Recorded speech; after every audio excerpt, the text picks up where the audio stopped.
architects, barbers, even cosmetologists, entrepreneurship and knowledge, bringing all of this. Today we have Jack Gibson in the house. Hi, Jack. Hi, how are you? Thank you for having me. Yes, an esthetician. I finally got an esthetician, y'all. A black esthetician Absolutely. at that. Absolutely. Thank you for having me. I appreciate Yes, I'm you. so happy to have you here. Thank you. Me too. I can't wait to get get my skin. Come right. see me. Come see me, sis. Let's do this. I'm down. Yes, definitely. So tell me about you. Tell me about Jack Gibson. Okay, so my name is esthetician Jack Gibson. I'm a licensed esthetician here in the state of California. I work at Dare We Know the Salon in Inglewood, California. Woo woo, Inglewood. Yes. Hey, gotta stay with my peoples. And I've been an esthetician now for almost 3 years. Okay. So. All right. So how did you happen to get into esthetician? Okay. Well, at the time, my brother, he was in barber school. Okay. And he was like, yo, little sis, like, I think you should get into aesthetics. I think it's like right up your alley. Mm-hmm. I'm like, okay. He's like, because in college, I went to Clark Atlanta, shout out. Woo, HBC. Right. I used to do lashes and makeup in college. And so he was like, aesthetics is like right up your alley. So I had never heard of aesthetics at the time. So I did my little research on it. You know, I was like, oh wow, like facials and makeup and lashes and, you know, body wax. And like, this is right up my alley, right? So then I started looking for schools. I found a school, went to Torrid. I liked it. I enrolled. And the rest was history. Yeah. Cool. That's cool because, like I said, we don't really think about aesthetics a lot. We don't, but I don't have patience for hair. Oh. Well, that would. Okay, I don't have patience for hair, so I always knew cosmetology was not for me. Okay. But skincare, makeup, beauty, that's all was me, you. Okay. all day. That's good. That was like, okay, I can do aesthetics.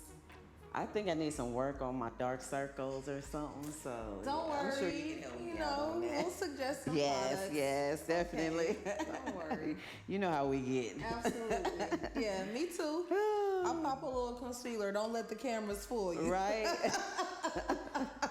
We all have to at one point in time. Yeah, it's okay. It's all right. So the coronavirus. So we reopened with the corona. I know. And after we have reopened, it's like the numbers are just skyrocketing. Yeah. What do we do? What? Definitely, for me, masks, washing your hands, disinfecting is super important. Making sure you wipe down everything. Tables, locked tool cabinets, chairs, armrests, locks, doorknobs, things you wouldn't think about. Switches, keys, spraying them down just to make sure we constantly washing hands, which is killing my eczema. Yes. Like have you broke out from the mask yet? Not yet, and I've been praying it away because I've been getting a lot of facial clients, and they're telling me how the mask is really messing them up, and it is. I'm shocked, but it's because it's dirty and it's like holding you in. You don't get any oxygen, any fresh air. You're putting them in your purse or wherever you're throwing them in, and putting them right back on your face. So that's why. But yeah, it's just trying my best to be cleanly. Mm-hmm. You know, clean. Even more so. Yeah, even more so. This is the time where we got to just kick it into another gear. Yeah, you do.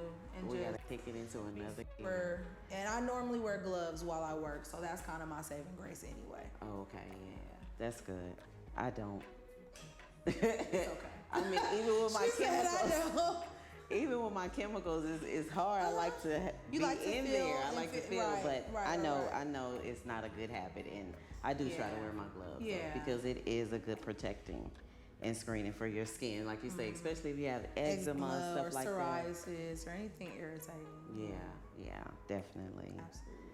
So taking your business beyond the chair. Yes. So not just facials, not just makeup, but taking your business beyond marketing. The chair. Do you think that it's important to do that? Without a doubt.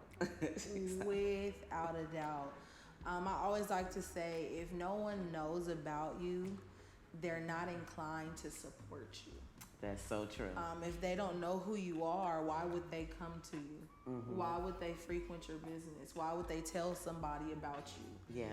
You know, word of mouth to this day is still the #1 marketing tool. Yes. People pay millions and millions of dollars for advertisement every year. Word of mouth is still the #1 marketing tool. It's still the strongest. So it's super important to get your name out there. Mm-hmm. Business promotion, self-promotion, brand marketing, all of that. Advertising, it's really important. So I definitely believe you have to. If you want to be a sustaining business owner in this industry. Yes, yeah. Definitely. And always be willing to take it to another level. If you have to start on some new makeup techniques or start doing microblading or, you know, just keeping education updated is imperative. Definitely. Because you'll look up and you'll be one of those professionals or beauty professionals that are like stuck in the past. Yes. You know, it's like, get up to date. Yes. Come to current. Like, get with the times. What's it like? You're a dino right now. Like, right, you know? Right. So it's super important, I think, to stay up on your courses and education and what's new and what's hot in the field and, you know, learning those skills and techniques because people want them. And it's a great way to bring more revenue to your business. Yes, and we just always evolving as people. Oh, absolutely. You know, always like reinventing, you know. I agree. It's always something new out there, so get out there and learn about it. Yes, you know what I'm saying? I do agree. And it only helps your business. Absolutely. It only helps. It does. It only helps. It never... Especially when it comes to going beyond the chair business-wise, nothing. Even if you feel like it doesn't pay off, it's something you learned. Yes. It's something like that you gained that you didn't have before. Yes. Even if you feel like it didn't help. Exactly. For sure. Okay, so the board. The board of barbering and cosmetology in California. Wow. So do you think that there is diversity within the board of barbering and cosmetology? From what you've seen, I know that you're in a different field of cosmetology, esthetician. And I noticed that when the estheticians come in, a lot of them don't look like me. A lot of them don't. They just don't. But they all seem to pass for some reason. So I don't know what that's about. But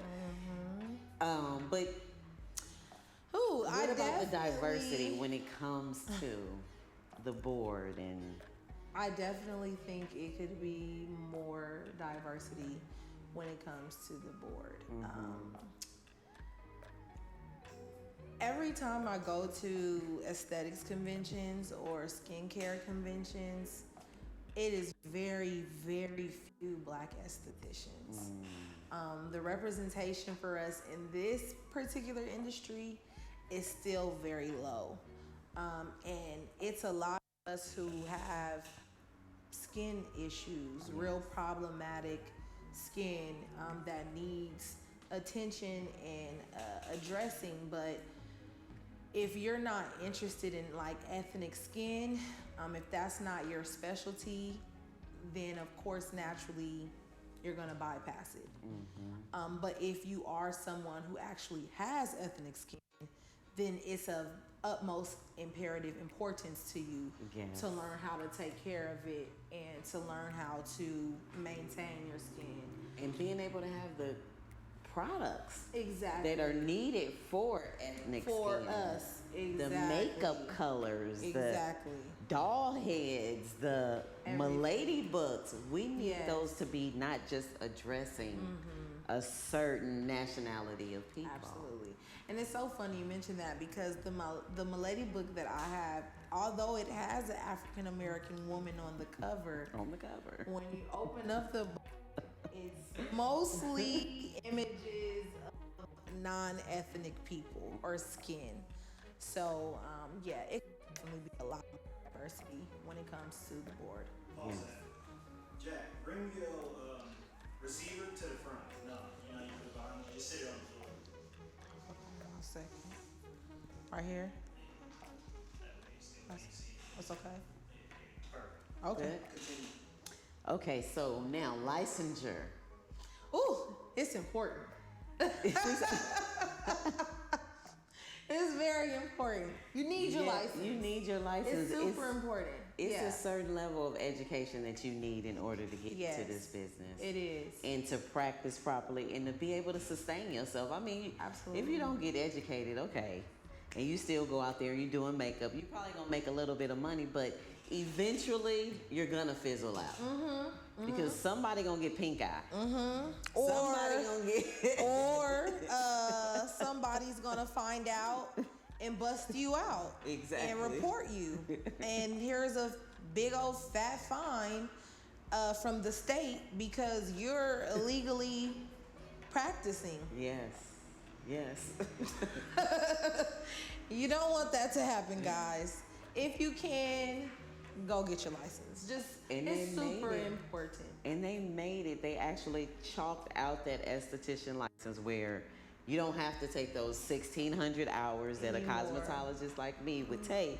You just go and take those aesthetic 600. hours. Yes, 600 hours. 600 clock hours. Yes. That's why I was able to finish in 5 months full time. And do it legitimately. Legitimately. And I wouldn't have taken any second of it back. I loved school. I miss school. I'm not gonna lie. I just miss the learning. For education, sure. Yeah. Just being somewhere where I know I'm supposed to be. You know, like I'm always learning something that's interesting. Just the camaraderie, even the jokes, like, you know, People during, around you know, your classmates. Yeah, it was all just fun. That was the only time in my life where I felt happy to wake up at 6 in the morning to be somewhere by 8 a.m. That's good. Yeah. That's good. If someone motivates you to wake up at 6, that's a good. Yeah, that's when I knew I was in the correct field for myself. That's for sure. Yeah. That's how I felt about state board. Cause at first I was just enthusiastic about getting up at 4:35 in the morning. Wow. To be at work at 6:30. Dedication. Yes. Dedication. That's 15 dedication. years of that. Wow. But when I get there, I seen people like me, and I seen people that were dedicated, you know, wanted to get their license, excited to go to work. And so they just made it all better. Right. Like, okay, this is worth it. You know what I'm saying? Heck yeah, I know exactly. So I know what you're saying. exactly. Yeah. So you know exactly what I'm saying. Yes, absolutely. What do you think we can do in order to keep the integrity of this business? Ooh, okay. Start encouraging people to get their license if they don't have them. Yeah. If they don't have them and you know it, cool. You can take them under your wing as an apprentice, but always in their ear about getting their license because it's a risk for you. Working with someone with no license in your business or establishment. Definitely as a salon owner. That is a big fat fine that I mentioned earlier as well. And just, you want to see the entrepreneur and a person blossom. You don't want to see a person stuck, huddled in this place forever. You know, it's like, it's time to graduate to bigger and better things now. Yes, exactly. Go get that license. Go do what you need to do for yourself so that you can sustain yourself in this thing we call life, you know. Kind of like the mother bird pushing the baby bird out the nest. Yes, like, that will bring a lot more integrity, you know. Hey, if you don't have a license and I take you in as an apprentice, you have this amount of many days. To get yourself together. You know, this amount of many months. You know, after that, if you want to play with my time, I can't continue to invest in yours, you know. That's how it has to go. That would be a good way to keep integrity right. in this industry. Yeah, we're going to have to work on that all the way up from the board. Absolutely. We got to work on the integrity of this business. Yeah. And I think that's what we're dealing with this COVID-19. Yeah. People really just got to start changing. And with this Black Lives Matter thing, you know, people got to start changing their heart towards people. Yes, I and agree. understand that, you know, we all in this together. Yeah, we all have the race, same struggles. face. We have, yeah. Everybody goes through some stuff. You know, so for you to hate me or me to hate you because of a color, it's a waste of energy and time. Yeah. It really is. It is. I agree. It really is. I couldn't agree more, actually. Man. It doesn't benefit to anything at all. No, it really doesn't. So what kind of advice would you give an upcoming esthetician? Somebody that wants to get in the business, enthusiastic about getting in there. Look at the smile on her face. Go for it. Do it. We need more of us in this industry. I agree. We need to set more examples for Black women. You know, people don't like to talk about this a lot, but, you know, like, I'm from poverty, and it's a lot of Black women who grow up in poverty, and they feel hopeless. Like, they feel like, I get emotional, but they feel like they don't have direction, and they don't really know which way to go. So if you can be that person to become something and become successful, and somebody sees you booming, you have no idea how it may inspire that little Black girl in the projects that sees you going to school every day, sees you hustling. I'm sorry. No, like, it's okay. You know, like, because we need it in our community. We do so much. So please go for it, ladies. Do it. It's worth it. And people like Jack and like myself. Like, I'm so passionate about, you know, if I bring me to tears, like, it's something that we need. Please go for it. It's the best thing that I could have ever done for my life. Yes. Best thing I could have ever done. And it will take you out of poverty. Please. Believe that. Absolutely. Absolutely. Absolutely. If I can share a quick story, I remember, like, after getting my license, I worked for a company first. And I was unhappy there. You know, it was like a body hair removal company. And I was skilled. I was one of their best employees there, you know, but I just didn't feel valued. And so they kind of pushed me to find my own value. And I remember when I first found my sweet location, I was nervous because I didn't think that I would make the money to pay my weekly booth rent. Of course, yes. I was so That's scared. always in the back of our mind. I was so scared, you know, and I almost backed out of it. Really? I almost didn't do it. And my brother was like, scared money don't make no money. You know, and it was the best advice he could have gave me, because now I make my booth rent daily. Exactly. You get in me? one day. And so it went from being super afraid that I wouldn't make my booth rent weekly to making my booth rent daily. So when she says it will take you out of poverty, it will take you out of poverty. It definitely will. It definitely will. It definitely has taken me out of it too.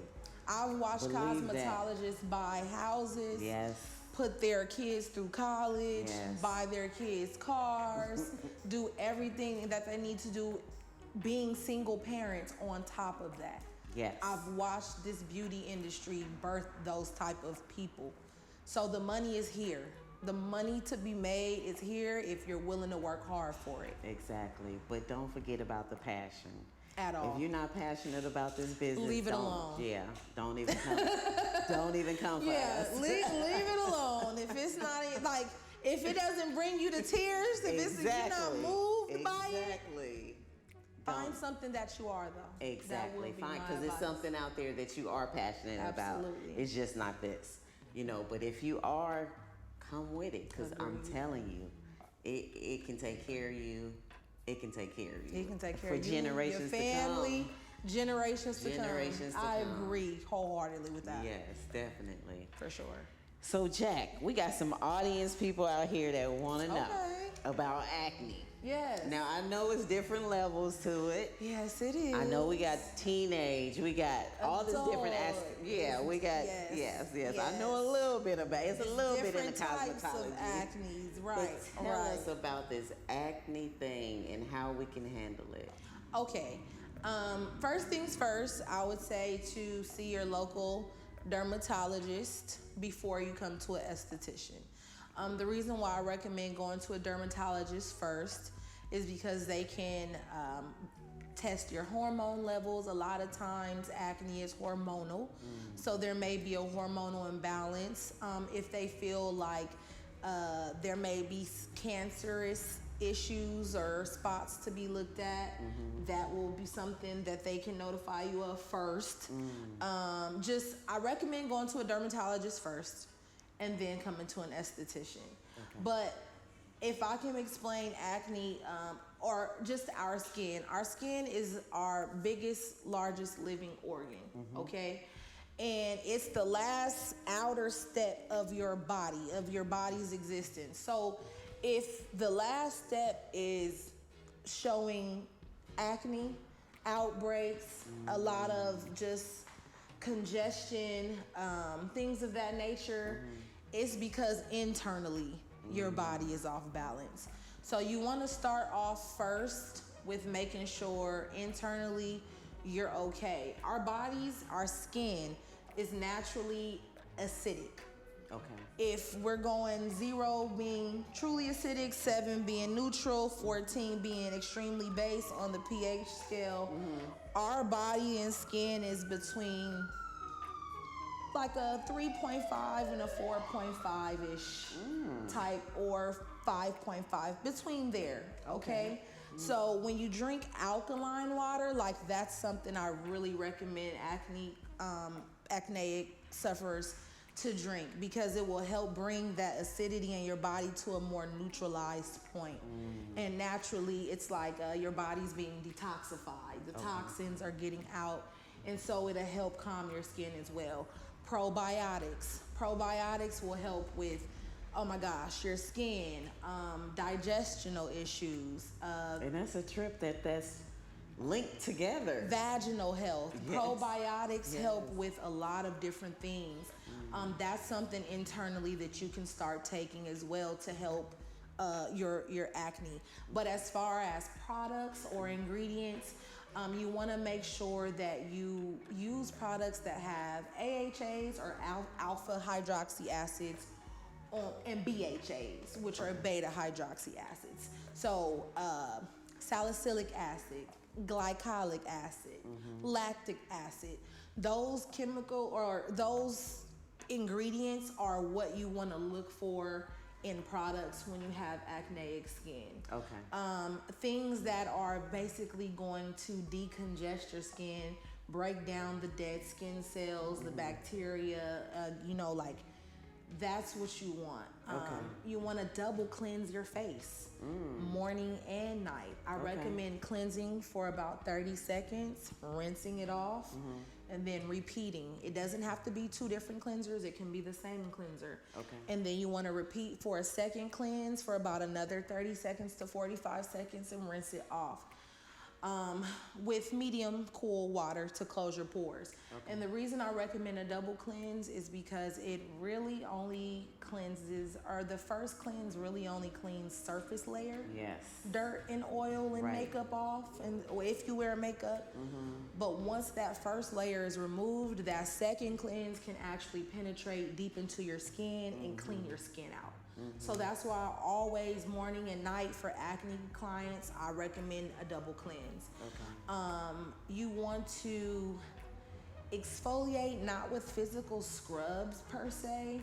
Interesting. But with those AHAs and BHAs. So there may be like there's a liquid exfoliant I have. It's liquid, like oil based, but you would want to exfoliate with something like that versus a physical scrub that might tear your acne open, then it's busted, the bacteria is spreading all over, now you have more acne bumps.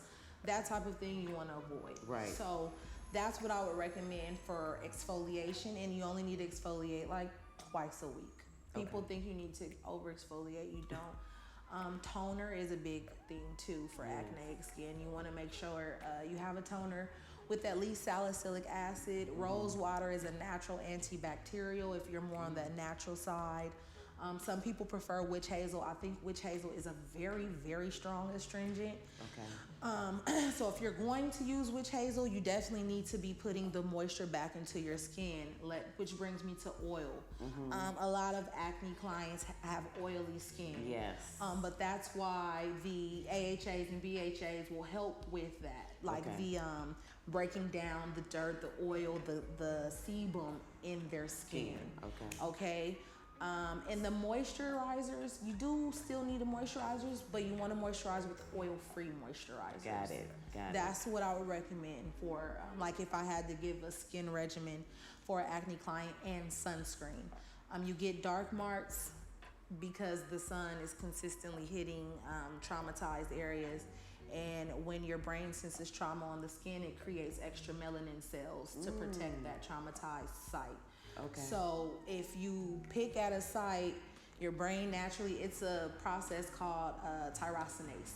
It automatically starts to create melanin to protect this traumatized area. Wow. But if you go into the sun without any sun protection, the sun hits that concentrated area of melanin cells, you get a dark mark. That's why when you pick your face, you get a scar afterwards. I was wondering about that. You bust a bump and you be like, okay. Right.